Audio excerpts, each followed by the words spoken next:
Many assume that speaking frequently displays intellect, confidence, and control. But in truth, those who hold the greatest sway over others are often those who speak with precision and intention. In every exchange, you'll find two types of people: those who react and speak quickly, and those who absorb, reflect, and respond deliberately. The latter consistently maintain the upper hand. This book is not an invitation to remain silent, but a call to develop the discipline to speak with purpose. In modern conversations, people tend to talk reactively, filling quiet moments with unnecessary words, often missing vital information, and becoming predictable. In doing so, they relinquish influence over the direction of dialogue and diminish their impact, both personally and professionally. True understanding of others begins when we stop speaking and start observing. The ability to listen deeply, to watch closely, and to process with care grants an awareness few possess. Communication isn't only verbal. The subtleties of tone, posture, and silence reveal as much, if not more, than words. Those who learn to decode these cues build a sharper sense of what's happening beneath the surface. This audiobook presents a practical framework for mastering this skill. It is about learning to draw attention without begging for it, about commanding respect without ever asking for approval, and about steering conversations with quiet precision, not loud interruption. When practiced, these techniques will allow you to gain more information than you give, make clearer decisions, and develop a natural aura of authority. Each moment of interaction is a chance to learn. Yet, most people reduce their potential by overtalking and underlistening. The strategy explored here aims to reverse that pattern. By the end, you will possess tools to elevate your communication, deepen your understanding of others, and carry a presence that earns respect and influence, without needing to raise your voice. Let's begin. In today's hyperverbal world, it's easy to believe that power lies in the ability to speak the most. We're taught to avoid silence, to lead conversations, and to always make sure we're heard. But in truth, those who influence the most are rarely the ones who speak constantly. They are the ones who speak when it counts. Think back to any setting where one person, without saying a word, drew every eye in the room. That kind of magnetism isn't born of noise, but of intentional presence. The less we speak, the more space we give ourselves to observe, to listen, and to gain clarity. With that clarity, our influence becomes natural and effective. When we talk less, others listen more. Influence is not about overpowering others with speech, it's about knowing the right moment to say the right thing. Silence, used wisely, is not a weakness but a strength. In silence, there is space for thoughts to settle, for meaning to surface, and for others to share. There's a common mistake we make, believing that constant talking adds value. But in truth, the more freely words are used, the more their value declines. By contrast, when words are chosen carefully and sparingly, they grow in impact. People begin to notice that you don't speak often, but when you do, it's worth listening to. This reputation becomes a powerful asset. You're no longer just participating in a conversation, you're shaping its outcome. Your words carry the weight of insight and consideration. They stem not from impulse, but from reflection. Talking less gives you the chance to listen more. And when you truly listen, you begin to see what others miss. The tone shifts, the pauses, the discomfort in their voice, or the sparkle when they talk about something they care about. These are the moments that reveal what people really feel, often more than their words ever will. Listening lets you catch the unspoken truths. It allows you to understand others not just intellectually, but emotionally. And with that understanding, you become someone who navigates conversations. Not as a reactor, but as a leader. In negotiations, silence becomes your greatest ally. When tensions rise, our instincts push us to fill the gap with words, to ease the discomfort. But silence applies pressure. It prompts the other person to reveal more than they intended. They fill the space. And in doing so, they may disclose what they otherwise wouldn't have. By simply staying silent and observing, you gather information that might shift your entire approach. You learn more by waiting than by pushing. Listening also builds trust. People want to be heard. They feel respected when you pay attention, not just to what they say, but to what they mean. This validation fosters a relationship of trust. And with trust, influence grows. When someone believes you understand them, they begin to value your words and your silence. It becomes a cycle. You listen, they trust you, and as trust deepens, so does your impact. Your thoughts are received with greater openness, and your presence becomes a calming, guiding force. The more you listen, the more you see. Patterns in people's behavior emerge. Emotional shifts become clearer. Even the needs people are too afraid to express come into focus. And it's not just about listening, it's about listening with intent. This is what separates passive hearing from active influence.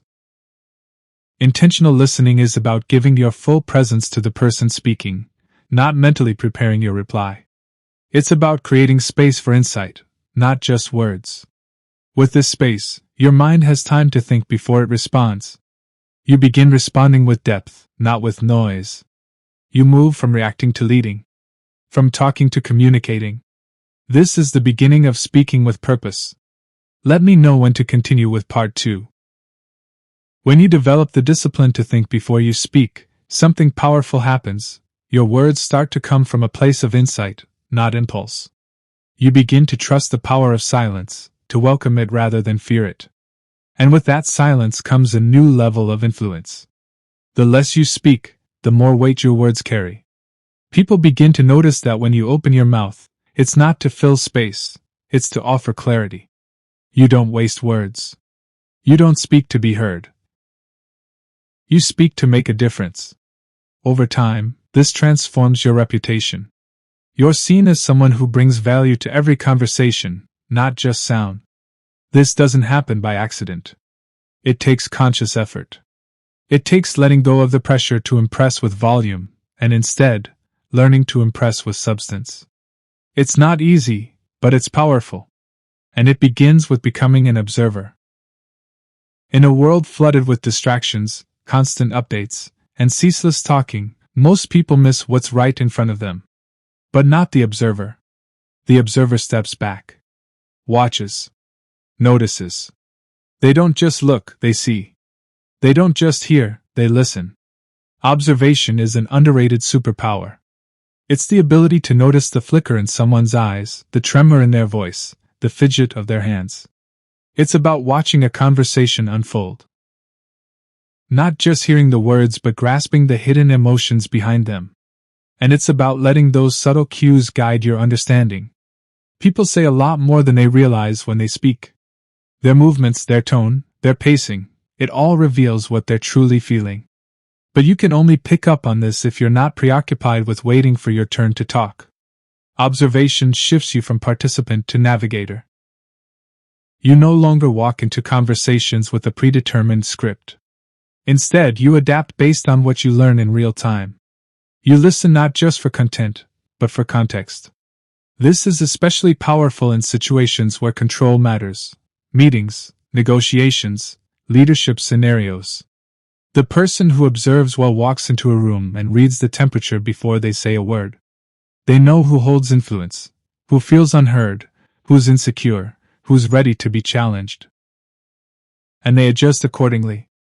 When you pay close attention, you begin to see behavioral patterns, how people respond under pressure, what topics energize them, what phrases make them retreat. This level of awareness gives you an enormous edge. It allows you to engage on a deeper level, not just reacting to people's words, but aligning with their state of mind. But observation isn't only outward, it's inward too. You learn to observe yourself, your reactions, your biases, your habits. You begin to ask, why did I feel the need to interrupt? Why did that person's tone upset me? Why did I want to fill that silence? When you observe without judgment, you give yourself the opportunity to grow. You begin to change the way you show up. You no longer react automatically. You pause. You think. You choose. This is the root of self-awareness, and without it, influence is shallow. To develop this skill, you must slow down. In a world that rewards speed and noise, slowing down feels unnatural. But speed without clarity is chaos. By giving yourself space to observe, you start to notice opportunities that others miss. And with that comes emotional intelligence. Observation is the gateway to understanding emotions, not just your own, but others. You start to recognize what's said and what's suppressed. You can spot when someone's confident, or when they're masking fear. You learn what motivates them, what concerns them, what inspires them. This is what makes communication impactful. It's not about memorizing phrases or learning to win conversations. It's about developing the sensitivity to engage people where they are, not where you assume they are. People often think they need to dominate to lead. But the true leader is usually the best observer in the room. They say little, but when they do speak, it cuts through the noise. They speak directly to people's unspoken thoughts. And that's what makes their words unforgettable. To get there, you must become curious. Replace assumptions with questions. Replace judgment with interest. Replace reaction with awareness. Don't approach conversations trying to insert your story. Approach with the intent to learn someone else's. This isn't about being passive. It's about being purposeful. You're not holding back out of fear. You're holding back out of discipline. You're choosing when to speak, how to speak, why to speak. Every word becomes a choice, not a reflex. In the moments where others are racing to be heard, you step back and observe.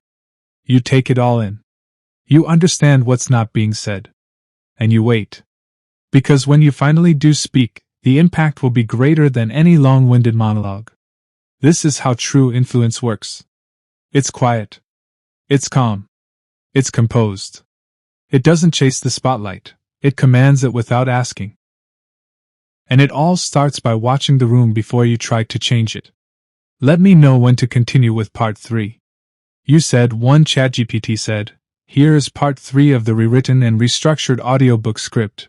There's a quiet magic that unfolds when you begin to think clearly. When your mind isn't cluttered by constant chatter, both external and internal, you start to make sharper decisions. Conversations become easier. Ideas come quicker. Life feels less like a scramble and more like a flow.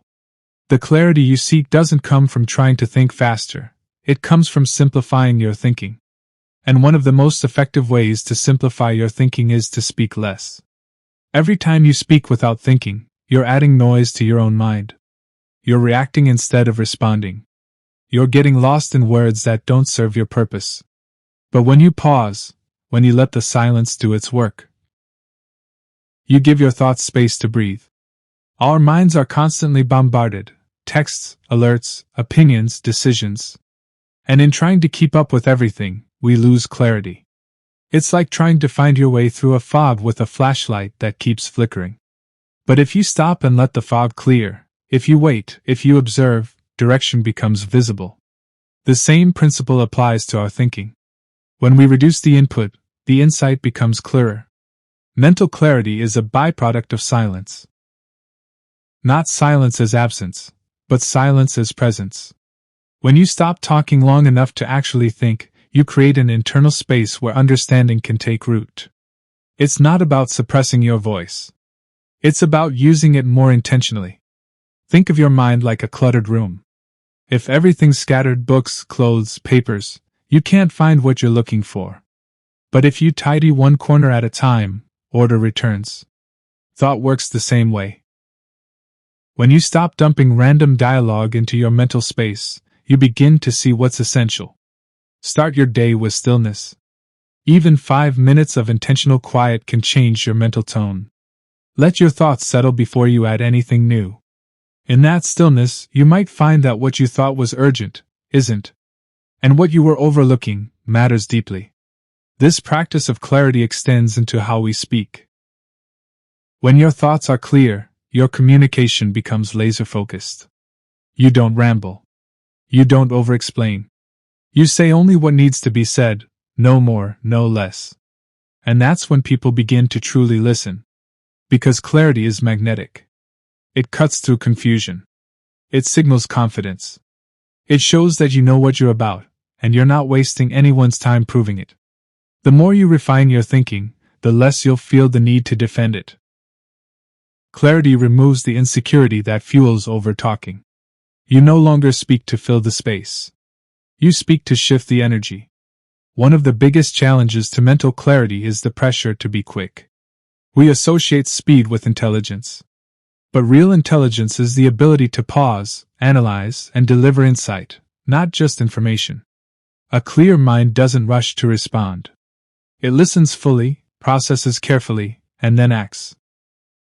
In that space between hearing and answering is where the smartest decisions are made. And when clarity becomes your habit, you begin to trust your own silence. You stop fearing those pauses in conversation. Instead, you use them to think. You use them to observe. And then, when the time is right, you speak, and what you say lands with strength. This is especially powerful in fast-paced environments, meetings, arguments, negotiations. When everyone else is reacting, you're reflecting. When others are scrambling to speak, you're pausing to think. And when you do speak, your words cut through the noise. Because they're not reactive, they're refined. This doesn't mean you have to become slow or withdrawn. It means you become precise. It means your mind becomes like a sharp blade, able to cut cleanly through any situation because it's not dulled by excess. And just like a sharpened tool, it takes practice. Throughout your day, take small pauses. Before you respond to an email. Before you answer a question. Before you jump into a conversation. Give yourself a moment to process. A moment to think. That moment changes everything. It resets your energy. It centers your intention. It ensures that when you speak, you're not just adding noise, but offering something that matters. Clarity doesn't come from doing more. It comes from doing less, more deliberately. So speak less. And watch your thinking accelerate. You'll find that you make decisions faster, not because you're rushing, but because you've cleared away everything that doesn't matter. You'll find that you understand others more deeply, not because you talked them into something, but because you listened long enough to understand what they truly meant. You'll find that people start turning to you, not for noise, but for clarity. Let me know when to continue with part 4. When you look closely at the most successful people, those who shape industries, lead movements, or quietly change lives, you'll notice something unexpected. Many of them are not loud. They're not the ones dominating every conversation or constantly putting themselves at the center. Instead, they are calm, measured, and deliberate. These are the quiet geniuses. They've mastered the art of letting their presence speak louder than their words. They don't rush to share everything they know. They don't need to impress you with talk. They let their impact do the speaking. There's a strength in their silence, a focus that commands attention. The less they talk, the more weight their words carry. Their restraint becomes a signal. When they do choose to speak, people listen. And more importantly, people remember. This is not about hiding. It's about harnessing control. It's about recognizing that energy, focus, and intention travel further than noise ever could. In every setting. Whether it's a high-stakes negotiation or a casual discussion, those who choose their words with care stand out. While others may speak to be seen, the quiet genius speaks only when their words are necessary. And that restraint makes every word hit harder. But how do they do it? They embrace silence. Not just as a tactic, but as a state of being. They understand that silence isn't empty, it's filled with power. It allows them to observe, to read the room, and to gather far more insight than those rushing to be heard. This insight leads to better decisions. It leads to stronger relationships. It leads to smarter moves. Because when you're not distracted by your own voice, you can focus on what really matters. The quiet genius isn't passive. They're intentional. They don't sit back and let life pass them by. They act with precision. They know when to move, when to speak, and when to simply wait. And that patience gives them an edge. In a world obsessed with speed, the ability to slow down becomes a superpower. While others burn themselves out chasing attention, the quiet genius conserves energy for what truly counts. They also understand the value of listening. Deep, focused listening, not just to words, but to tone, timing, and what's left unsaid. And because they listen more than they speak, they connect more. They understand people more. They know what others need, sometimes before they even say it. This level of awareness makes their contributions sharp, timely, and impactful. They don't waste words. They speak with purpose. And as a result, they gain influence without chasing it. In the workplace, this shows up in surprising ways. While the loudest voices often get the first attention, it's usually the quiet thinkers who are shaping the outcomes behind the scenes. They speak when it matters. They lead with calm. And they solve problems with a clarity others miss. In leadership, this is even more true. The best leaders aren't the ones constantly shouting instructions or demanding recognition. They're the ones who listen first, who observe, who wait. Then, when they speak, their voice carries authority, not because it's loud, but because it's grounded in wisdom. Their silence is their strength. It gives them the chance to process, to understand, and to respond in ways that resonate. They don't just speak to fill the air. They speak to move the conversation forward. In arguments, their silence becomes disarming. When others raise their voices, they stay steady. They don't react, they respond. And in doing so, they shift the dynamic. They bring calm to conflict. They show control when others lose theirs. This kind of presence builds respect. People naturally trust someone who doesn't need to dominate. They look to the one who remains composed, who listens deeply, and who speaks with confidence, not desperation. Being quiet doesn't mean being passive. It means being powerful in a different way. A smarter way. A more lasting way. The quiet genius doesn't strive to be the center of attention. They create impact so deep that attention finds them. They don't rush to speak just to prove they know something. They speak only when they know it will help. And that choice makes all the difference. They influence without force. They lead without needing validation. And they earn respect not through volume, but through vision, presence, and restraint. The truth is, people who speak less often accomplish more, not by accident, but by design. They remove the clutter. They eliminate distraction. They operate from a place of clarity. And that clarity becomes their compass.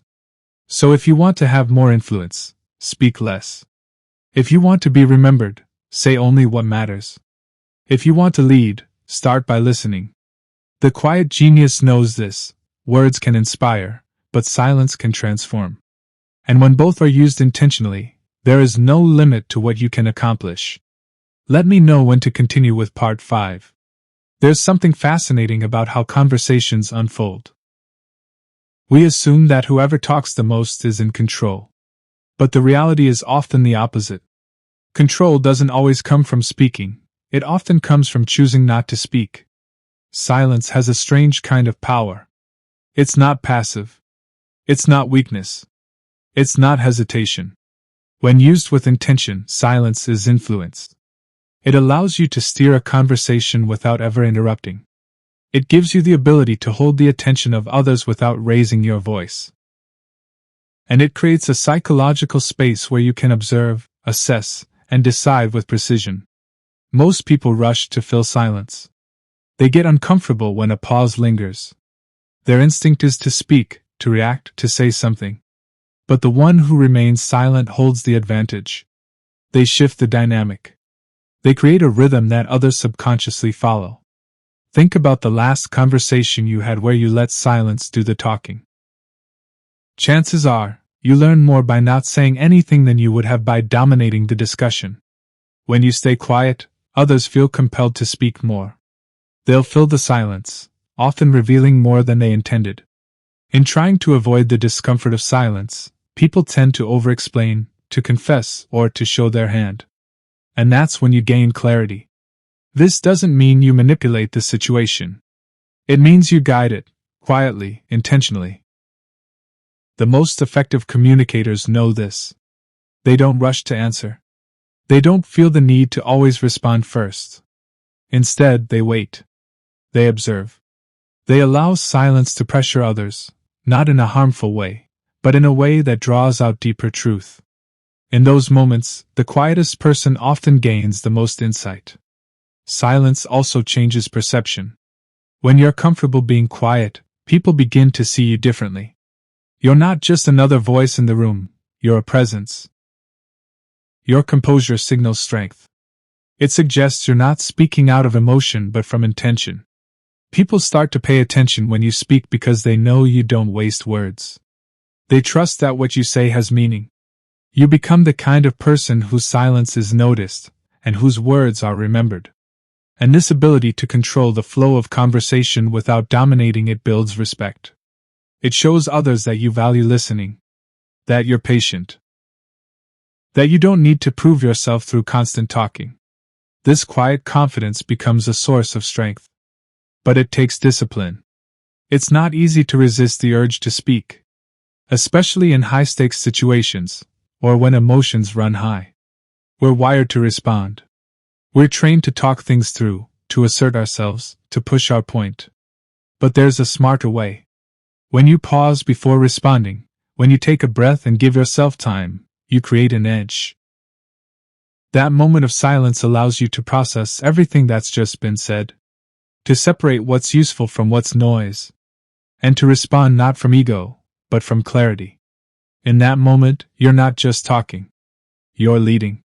This technique is incredibly powerful in negotiation. When you stay quiet after making a proposal, for example, you put the pressure on the other person. They'll feel compelled to respond, even if they weren't ready. And in doing so, they may reveal their concerns, their limits, or their expectations. In that gap of silence, information flows. In meetings, the same holds true. The person who listens, who reflects, who only speaks when needed, quickly gains a reputation. They're seen as wise, thoughtful, and strategic. Their contributions are respected. Their presence is sought out.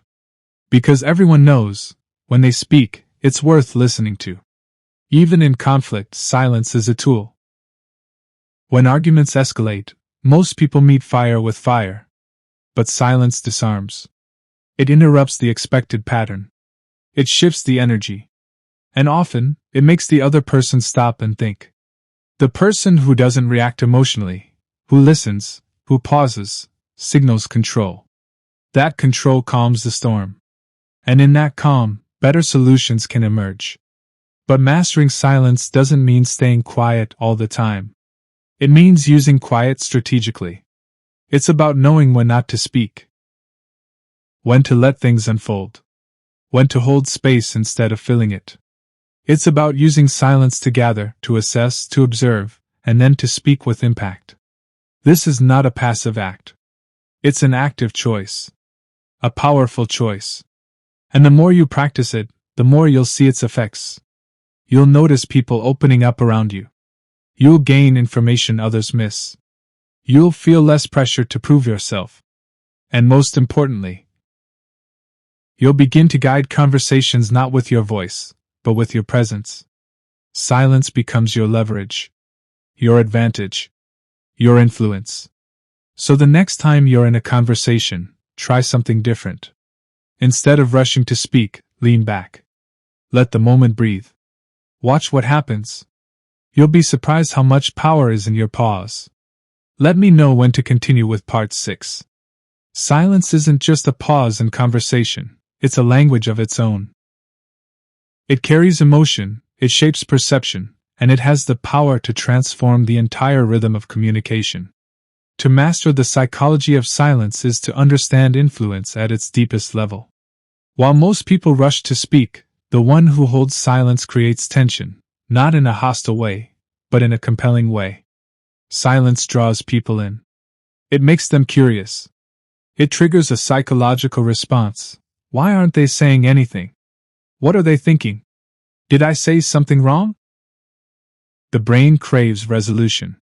When a silence lingers, the mind feels the need to fill it. And that's exactly where the advantage lies. Most people don't realize how much they reveal when they speak, not just through the words they use, but through what those words imply. Their energy, their emotions, their fears, and even their intentions slip out in the details. But if you're always the one talking, you miss those signs. The person who masters silence learns to read far more than what's spoken.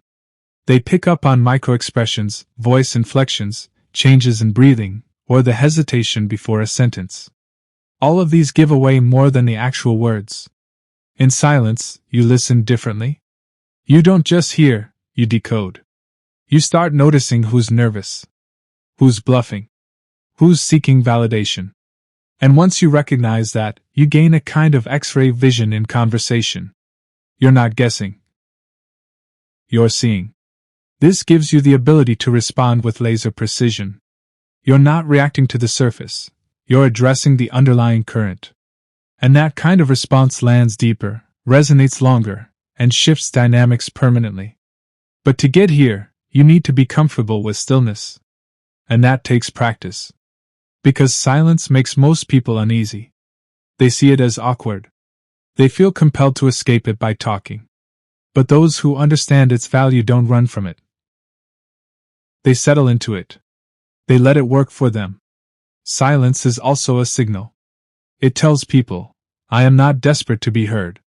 I am not trying to impress. I am fully in control of myself. That kind of energy is powerful. It commands attention, not because it's loud, but because it's centered.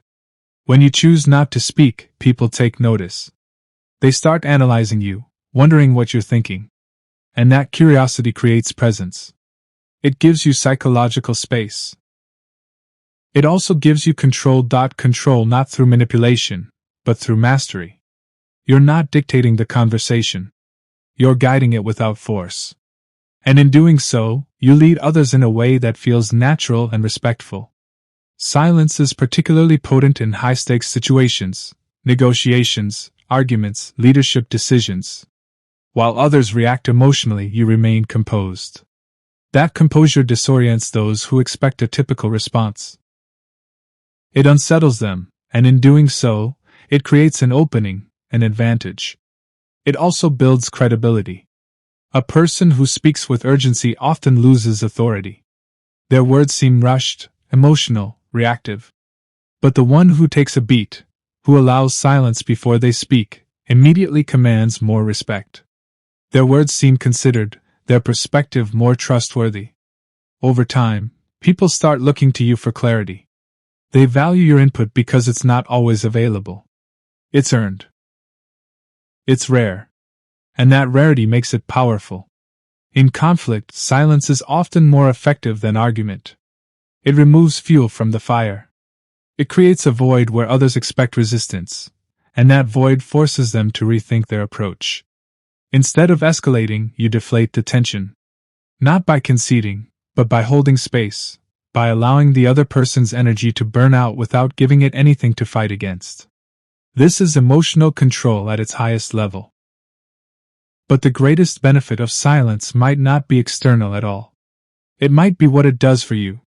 When you allow silence in your life, not just in conversation, but in your daily experience, you open space for insight.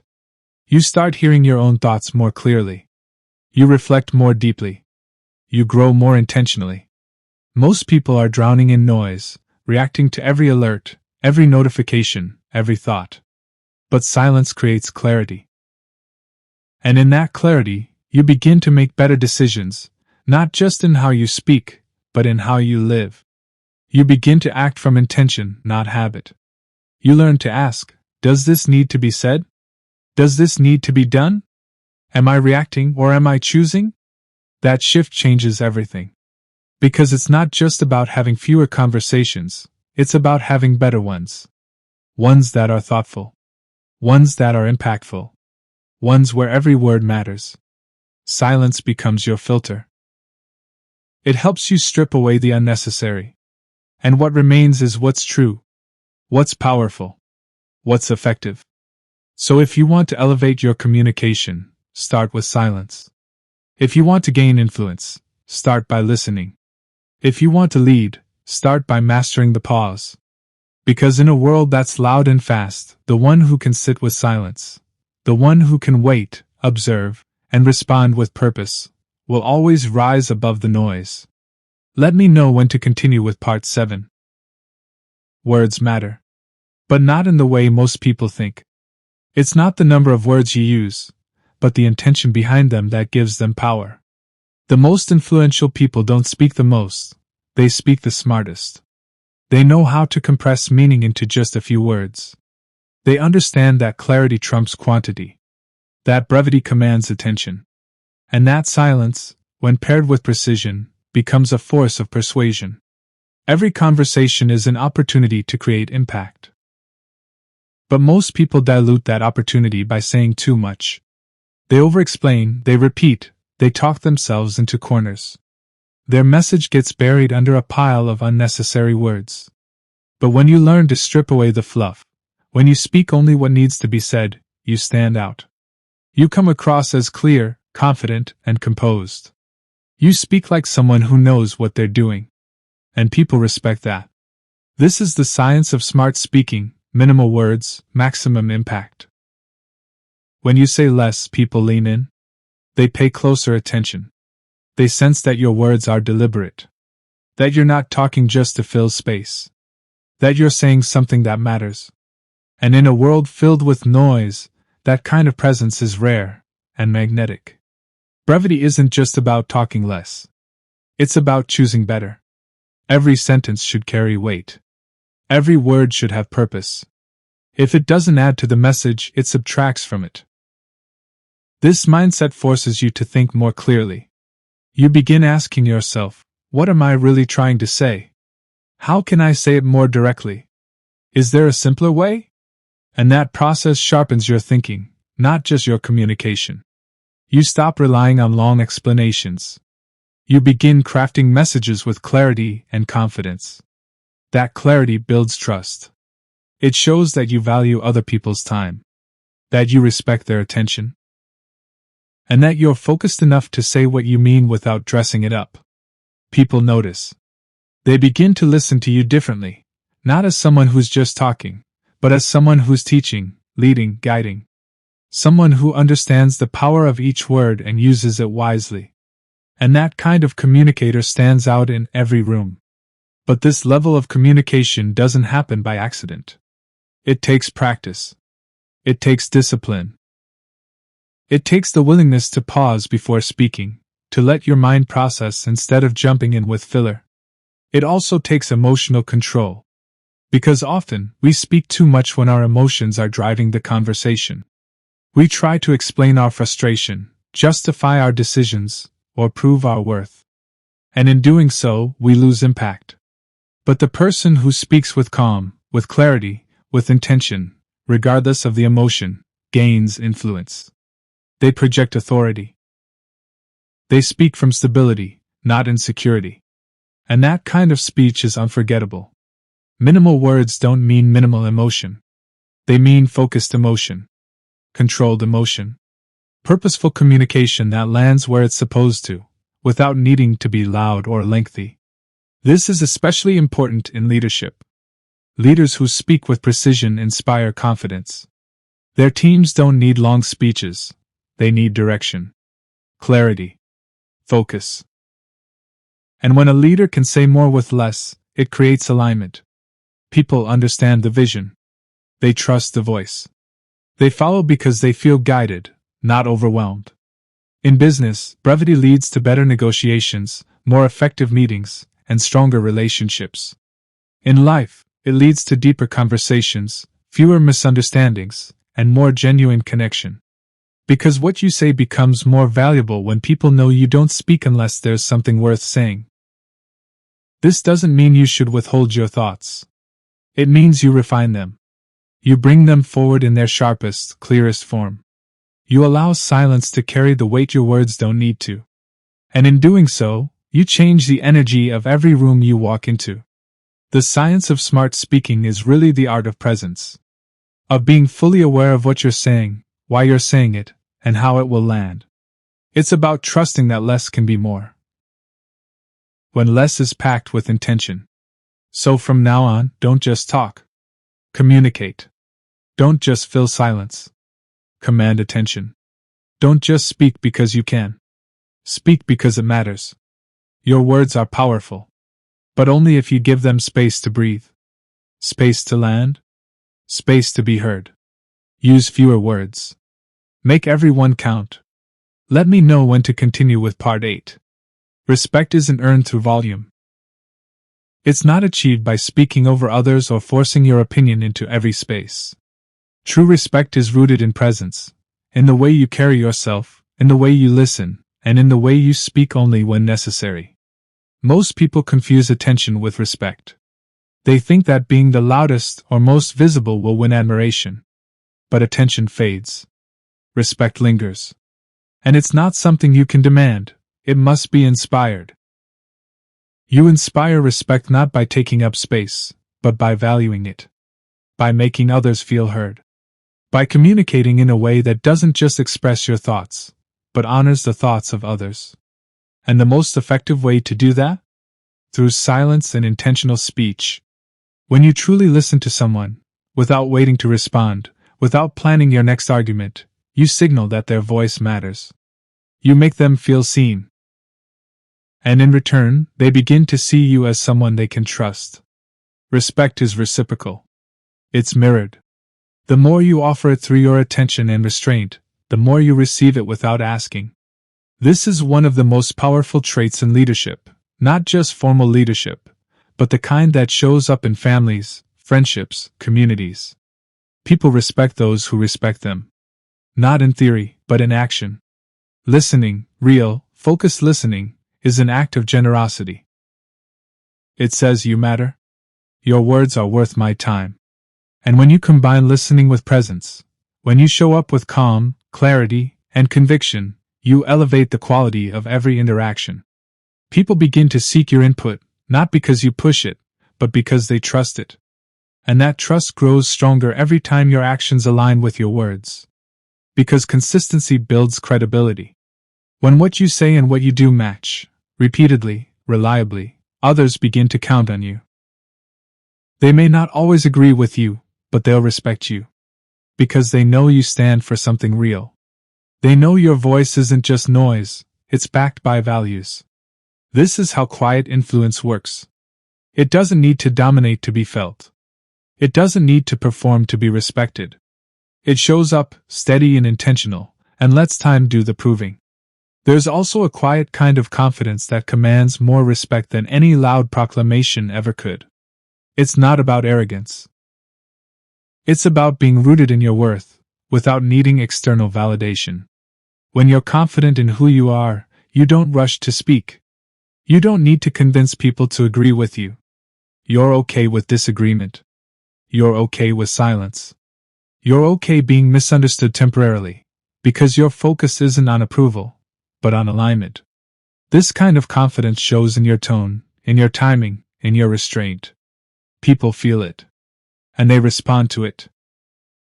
Because in a world where everyone seems to be shouting to be noticed, the person who's centered, composed, and thoughtful becomes rare and valuable. But commanding respect also means knowing when to admit mistakes. It means being vulnerable enough to say, I was wrong. I don't know. I'm learning. This vulnerability doesn't weaken your image, it strengthens it. It shows you're honest. That you're real. That you're not playing a role, you're living with integrity. People respect those who are human enough to grow and humble enough to admit when they don't have all the answers. The idea isn't to be perfect. The idea is to be authentic. Because authenticity builds trust. And trust is the soil where respect grows. There's also strength in emotional composure. In tense situations, those who keep their cool rise above. Not because they suppress their emotions, but because they've learned how to manage them. They respond instead of react. They speak from clarity, not chaos. This steadiness makes others feel safe. It shows leadership. It shows maturity. And over time, it earns deep, lasting respect. So, how do you command respect and authority without force? You listen before you speak. You speak with clarity and brevity. You stand by your values, even when it's uncomfortable. You stay composed, especially when others are not. You stay consistent with your promises, your boundaries, and your standards. And most of all, you stay present. Because presence, real, grounded, respectful presence, does more to build respect than any title, speech, or accomplishment ever could. And once you begin to lead this way, not through domination, but through quiet conviction, you'll find that people don't just hear you. They follow you. Not because you told them to, but because they want to. Let me know when to continue with part 9. There's a misconception that the loudest person in the room holds the most power. That visibility equals influence. That those who dominate the conversation are the ones people admire or follow. But the truth is often the opposite. In any room, whether it's a meeting, a dinner table, or a stage, the person who commands the space is rarely the one speaking the most. It's the one who speaks the least, but says the most with their presence. Because presence is more powerful than volume. When you walk into a room with clarity, composure, and a sense of purpose, people feel it, even before you speak. They sense that you're not there to compete for attention. You don't need to prove yourself. You are yourself. And that alone sets the tone. The strongest people in any space don't seek validation, they radiate certainty. Their energy leads the room, even if their words are few. They don't have to raise their voice to be heard. They don't have to interrupt to make an impact. They choose their moments with care. They wait until the right time to speak. And when they do, their words carry authority, not because of the volume, but because of the timing. This level of presence starts with how you carry yourself. Do you walk in hurried and distracted, or calm and focused? Do you speak to fill silence, or to create meaning? Do you feel the need to respond to everything? Or can you sit with a moment, fully engaged, without saying a word? These subtle shifts change everything. People are naturally drawn to those who seem grounded. To those who don't rush, who don't force, who observe before acting. Because that restraint, that patience, that confidence in silence is what real leadership looks like. And it creates influence without needing to chase it. When you carry yourself with quiet confidence, people take cues from you. They match your pace. They become more intentional with their words. You shift the entire energy of a conversation without saying much at all. In fact, when you speak less, others listen more. They know that what you're about to say isn't filler. It's something worth hearing. That's why those who are most remembered in a conversation aren't always the ones who spoke the longest. They're the ones who made their words matter. But this skill goes beyond body language and presence. It's also about emotional regulation. When you can stay calm under pressure, when you can hold your center while others lose theirs, you become the anchor in any situation. People look to you not because you demand their attention, but because your calm gives them clarity. Your presence gives them peace. Your silence gives them space to think. And space is power. When you allow space in conversation, space for thought, for reflection, for others to contribute, you create room for deeper connection. You show that you value quality over quantity, depth over dominance. This isn't about being passive. It's about being strategic. It's about observing before you speak. About letting the dynamics reveal themselves. About choosing the exact moment when your words will have the most impact. You're not trying to win the conversation. You're trying to shape it. And that shaping happens not through interruption, but through influence. Nonverbal cues matter here. The way you make eye contact. The way you sit. The way you nod, or stay still. The way you breathe. All of it contributes to the silent language of presence. And people read this language far more than they listen to your words. If you sit with confidence, if your energy is steady, if your expressions are calm, people begin to feel like they can trust you, even if they don't fully understand why. That's the kind of influence that lasts. Because it's not manufactured. It's earned through self-awareness, restraint, and deliberate action. Remember, people trust those who don't feel the need to prove themselves. The ones who hold back, who pause, who allow others to speak, not because they're unsure, but because they're certain. The less you try to dominate a room, the more you begin to own it. Not because you talk the most, but because you've mastered the art of presence. Let me know when to continue with part 10. The most powerful minds aren't the ones who talk the most. They're the ones who know when to stay silent. To outsmart someone doesn't require arguing louder, speaking faster, or flooding a room with clever words. True intelligence is demonstrated through patience, awareness, and the ability to listen more than you speak. Those who master silence don't just avoid noise, they use it as a tool. They let others speak first. They let others reveal their thoughts, their assumptions, their weaknesses. And all the while they watch. They learn. They plan. Because silence, when intentional, is strategy.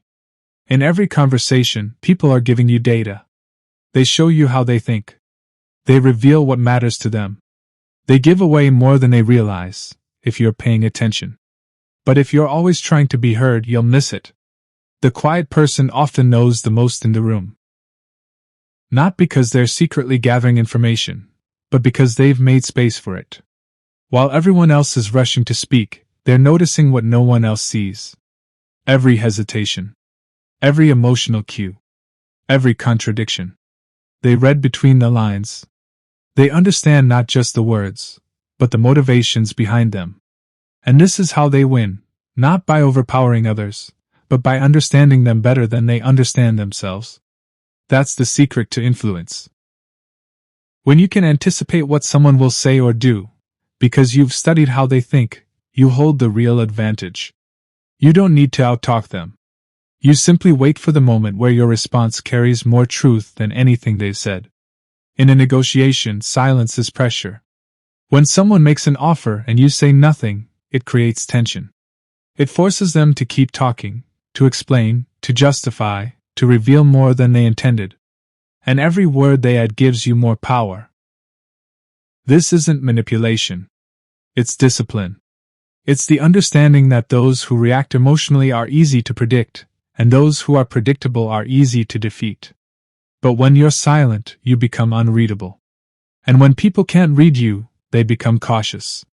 They start questioning their assumptions. They treat your presence with respect, even if they don't realize why. Unpredictability is power. When you don't reveal your thoughts too early, when you don't show your hand, you maintain control. You choose your timing. You reveal information selectively. And by doing so, you stay 3 steps ahead. Meanwhile, those who feel the need to respond immediately, who can't tolerate silence, are constantly giving away their thoughts. Their urgency becomes their weakness. Your silence, on the other hand, becomes your shield. But it also becomes your lens. Because the less you speak, the more clearly you see. You begin to notice the true structure of a conversation, the emotional shifts, the power plays, the hidden agendas. You don't need to interrupt. You simply wait. Watch. Learn. And then, when the time is right, you speak. And your words are sharper than anything said before. Because they're not impulsive. They're precise. They come from insight, not ego. From clarity, not confusion. This is how you outsmart anyone. By listening more, speaking less, and moving only when it counts. Because intelligence isn't about how fast you can talk, it's about how deeply you can understand. And understanding comes from restraint. From observation. From silence. So the next time you feel the urge to prove your point, pause. The next time someone challenges you, listen first.